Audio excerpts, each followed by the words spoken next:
After all, in his day, the region of Galilee, which was northern Israel, was rich with zealots, with prophesiers and founders of charismatic movements, performers of miracles, divine healers, demon exorcists. They were everywhere. It was a hotbed of religious, anti-clerical movements.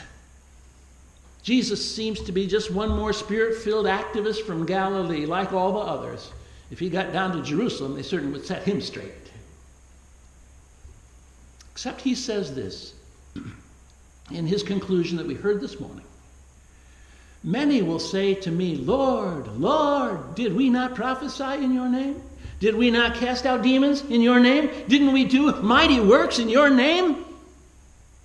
And I'll say to them, I never knew you. Depart from me, you evildoers. Oh, hold on a minute here. I can imagine the good, faithful scribes, the Pharisees, the teachers of the law thinking, well, just when I thought I had my spiritual house well built on a solid foundation of my good religious activities, Jesus knocks the pillars out from under me. And he says, I never knew you, me. Right, I'm God's go-to guy. You see, the group that Jesus is critiquing, dismissing, in fact, as workers of evil, are people like me. And maybe some of you, active insiders in the religion, active insiders, faithful people who use Jesus' name freely. Jesus this and Jesus that. There's something about that name, right? And we who engage in good works, people who appear to be very religious. See, he's not complaining about outsiders. He's not complaining about hypocrites or lazy loafers or mean-spirited megalomaniacs. There's plenty of them around, but in this he's talking about those who have heard his words. He's talking about us, religious activists who claim to be doing things in Jesus' name. Lord, Lord, look what we're doing in your name. Can't we get some credit here for all the good that we've done, all the rules we've kept, and we've insisted others keep them too? So what's wrong with that? I would expect Jesus to commend these folks for their faithful service, for their piety, for their devotion to duty, for their extraordinary accomplishments in the name of their religion. I mean, when I went on that work team, on our first mission trip to Honduras, we built 3 houses in 4 days. I mean, for goodness sake, 3 houses in 4 days. We couldn't believe it. And then the next trip, we did 6 houses in 9 days. I mean, come on, Jesus, can we hear a little applause here? No. It's not about applause, and it's not about being noticed as religious or being held up as a role model of Christian ministry. You see, the ones that Jesus rejects at the end of his Sermon on the Mount are people just like us who confess to the highest of Christology, saying, Lord, Lord, before everything we do. They pronounce prophecies. They even work miracles. And so it shocks me to hear Jesus dismiss them. So what's up with that? So far as I can tell, these folks that Jesus is talking about in the final sentences of his Sermon on the Mount really do extraordinary deeds. They really do preach powerful sermons. They really do all their deeds in God's name. They've got a reputation for it. And everybody knows it. So it's unsettling to think that Jesus dismisses them, saying, sorry, only the one who is doing the will of God in heaven is a true ambassador of God's realm. And since I don't get what you're out there trying to do, I don't know why you're doing it. I do know certainly it's not anything I've asked you to do in my name. So sorry, Charlie. That doesn't count. It disturbs me to think that the people Jesus has described are found not only in churches, they are most likely the most well-known church people. They might even be the church leaders. They're involved in the public mission of the congregation, people that others look up to. It may be the pastor-teacher. It may be the church board member, where others stand in awe of them because they apparently have plenty of faith and their words are always full of Jesus this and Jesus that. Their public pronouncements are all holier than God. They're the ones people place on pedestals and quote in the newspapers.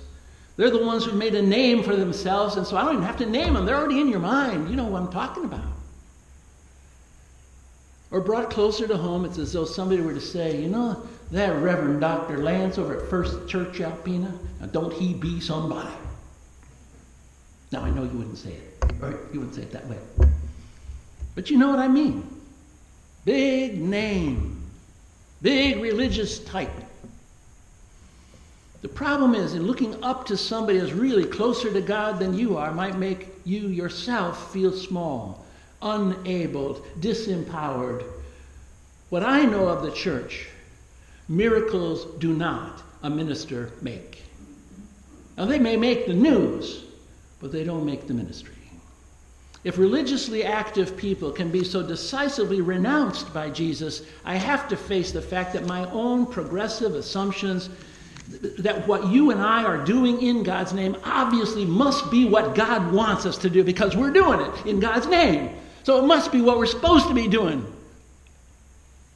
Jesus, in the end, it may be dismissed as just my own self-serving agenda, something I thought was a good idea, something that would make me proud.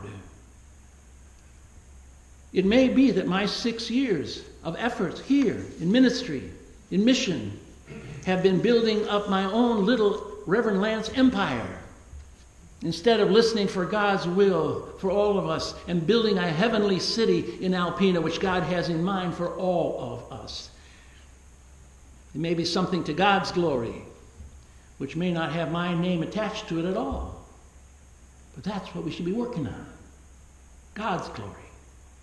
The reality is, both for those of us who do go on mission trips and do help raise funds for the needy people, who sing in the choir and help with the children, as well as for those who don't do any of those things in the church, the reality is that the life of faith is not measured by our level of religious activity, no matter how well intended it is.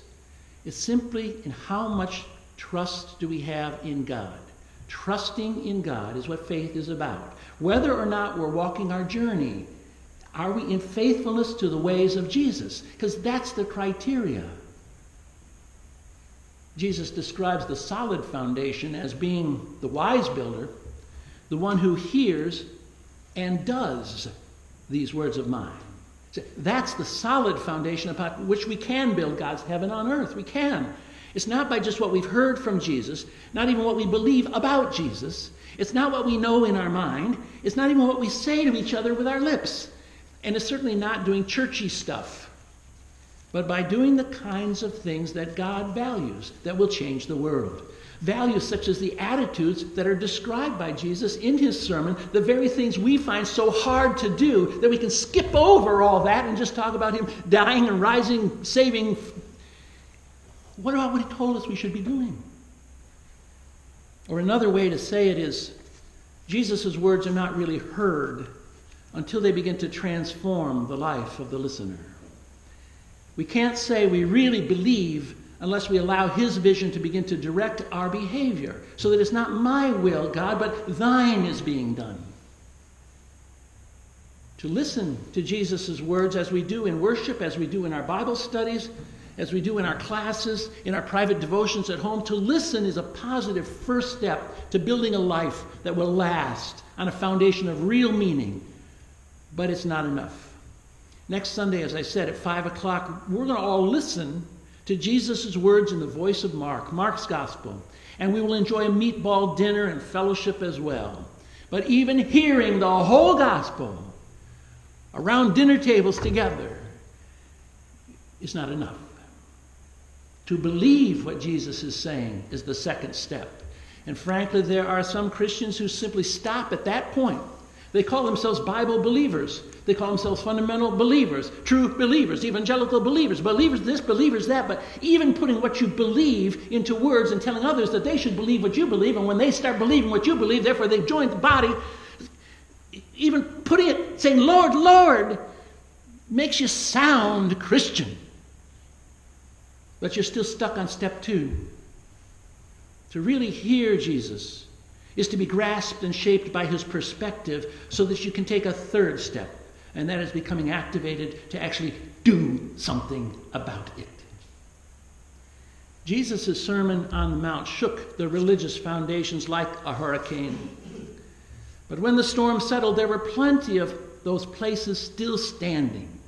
Those places where just deeds, that is, doing God's will, God's way, had followed the path being set by Jesus' words. They actually started doing it. Among them, they started forgiving. They started loving across the boundaries and barriers. So may our houses be found standing among them on the day when the storm hits. We hear God's call. We listen to Jesus' words. We believe him, and therefore we know he's telling the truth. We might even say it to others, but it doesn't make much of a difference in our world unless we act on it. Like the Nike ad says, just do it. Do God's will, God's way, in Jesus' name. And in so doing, may we begin to change our world for the good.